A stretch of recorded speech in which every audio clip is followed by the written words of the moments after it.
तब मैंने देखा कि एक हाथी के 2 सूंड हैं और ये देखकर मेरे आश्चर्य का ठिकाना ना रहा। फिर अर्जुन ने बताया कि हे वासुदेव, मैंने एक पक्षी को देखा जिसके पंखों पर वेद की ऋचाएं लिखी हुई थीं। वह मरे हुए जानवर का मांस खा रहा था। फिर अर्जुन के बाद भीम ने भी श्री कृष्ण को बताया कि हे कृष्ण, मैंने देखा एक गाय ने बछड़े को जन्म दिया है और जन्म के बाद वह बछड़े को इतना चाट रही है कि बछड़ा लहूलुहान हो गया, जिसे देखकर मैं हैरान हो गया। भला कोई माता अपने बच्चों के साथ ऐसा कर सकती है? उसके बाद श्री कृष्ण ने सहदेव से पूछा, सहदेव तुम बताओ, तुमने वन में क्या देखा? तब सहदेव श्री कृष्ण से बोले, हे वासुदेव, मैंने वन में देखा कि एक जगह 6-7 कुएं हैं और आसपास के कुओं में पानी है, किंतु बीच का कुआं खाली है। बीच का कुआं गहरा है, फिर भी पानी नहीं है। यह देखकर मुझे घोर आश्चर्य हुआ कि ऐसा कैसे हो सकता है। उसके बाद नकुल ने कहा, हे नारायण, जब मैं वन में भ्रमण कर रहा था तो मैंने देखा कि एक पहाड़ के ऊपर से एक बड़ी सी शिला यानी पत्थर लुढ़कती हुई आती है और कितने ही वृक्षों से टकराकर उनको नीचे गिराते हुए आगे बढ़ जाती है, परंतु उस विशालकाय पत्थर को कोई भी वृक्ष उसे रोक ना सका। इसके अलावा वह शिला कितनी ही अन्य शिलाओं के साथ टकराई, पर फिर भी वह रुकी नहीं। अंत में एक अत्यंत छोटे पौधे का स्पर्श होते ही वह स्थिर हो गई। फिर युधिष्ठिर श्री कृष्ण से बोले, हे वासुदेव, हम 5 भाइयों ने जो कुछ भी वन में देखा वो आपको बता दिया, कृपया कर इसका अर्थ बताइए। तब श्री कृष्ण ने युधिष्ठिर से कहा, हे धर्मराज, जैसा कि आपने कहा कि आपने 2 सूंड वाला हाथी देखा, जिसका यह अर्थ हुआ कि कलयुग में ऐसे लोगों का राज होगा जो बोलेंगे कुछ, करेंगे कुछ।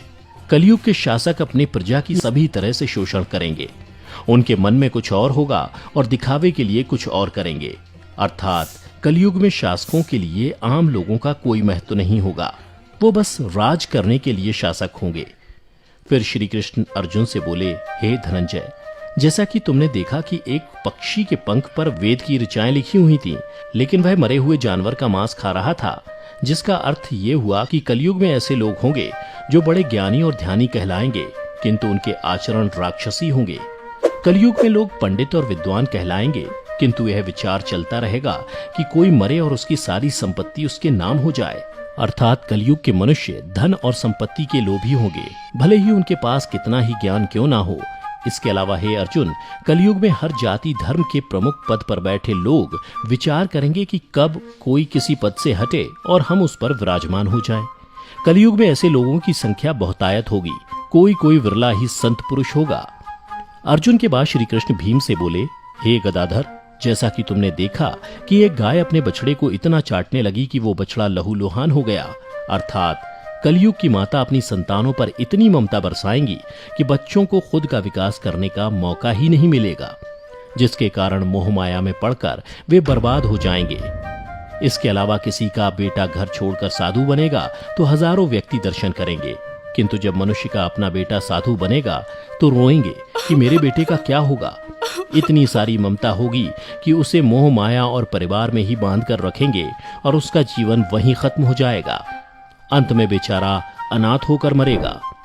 भीम जब श्री कृष्ण के जवाब से संतुष्ट हो गए, तब भगवान श्री कृष्ण ने सहदेव से कहा, सहदेव, जैसा कि तुमने बताया कि तुमने वन में 5-7 भरे कुओं के बीच एक कुआं एकदम खाली देखा, जिसका अर्थ यह हुआ कि कलयुग में पैसे वाले अर्थात धनी लोग अपने पुत्र पुत्री के विवाह में या फिर आलीशान भवन बनाने में लाखों रुपए खर्च कर देंगे, परंतु उनके पड़ोस में ही यदि कोई भूखा प्यासा मर रहा होगा तो वह उसकी कोई सहायता नहीं करेंगे। भले ही उनका अपना ही सगा भूख से मर जाएगा, लेकिन वो देखते रहेंगे। इसके अलावा कलयुग में मनुष्य मदिरा, मांस, भक्षण, सुंदरता और व्यसन में पैसे उड़ा देंगे, किंतु किसी के 2 आंसू पोंछने में उनकी रुचि ना होगी। हे सहदेव, मेरे कहने का तात्पर्य यह है कि कलयुग में अन्न के भंडार होंगे, लेकिन लोग भूख से मरेंगे। सामने महलों बंगलों में ऐशो आराम चल रहे होंगे, लेकिन पास की झोपड़ी में आदमी भूख से मर जाएगा।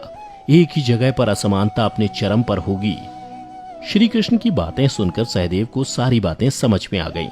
तब श्री कृष्ण ने नकुल से कहा, नकुल, जैसा कि तुमने बताया कि वन में एक बड़ी सी चट्टान पहाड़ से लुढ़की, किंतु बड़े बड़े वृक्ष और उसके तने उस चट्टान को रोक ना पाए, किंतु एक छोटे से पौधे से टकराते ही वह चट्टान रुक गई, जिसका अर्थ यह हुआ कि कलयुग में मनुष्य का मन नीचे जाएगा, यानी कलयुग के मनुष्यों का जीवन पतित हो जाएगा। और ऐसे में मनुष्यों का जीवन धन की शिलाओं से नहीं रुकेगा, ना ही सत्ता के वृक्षों से रुकेगा, किंतु हरि नाम के एक छोटे से पौधे से, हरि कीर्तन के एक छोटे से पौधे से मनुष्य जीवन का पतन होना रुक जाएगा। अर्थात कलयुग में भी जो मनुष्य धन के लोभ को छोड़कर हरि नाम का जप करेगा, उसे कोई कष्ट नहीं होगा और मृत्यु के बाद उसे परमेश्वर अर्थात मेरे चरणों में जगह मिलेगी। तो मित्रों, आपने देखा होगा कि आज श्री कृष्ण द्वारा बताई गई ये सारी बातें सच में घटित हो रही हैं। इसलिए मनुष्यों को चाहिए कि कलयुग में वह धर्म का पालन करें और श्री हरि नाम का भजन करें, तो उसका जीवन सफल हो जाएगा। तो मित्रों, उम्मीद करता हूं कि आपको श्री कृष्ण द्वारा कलयुग के बारे में बताई गई ये कड़वी सच्चाई जरूर पसंद आई होगी।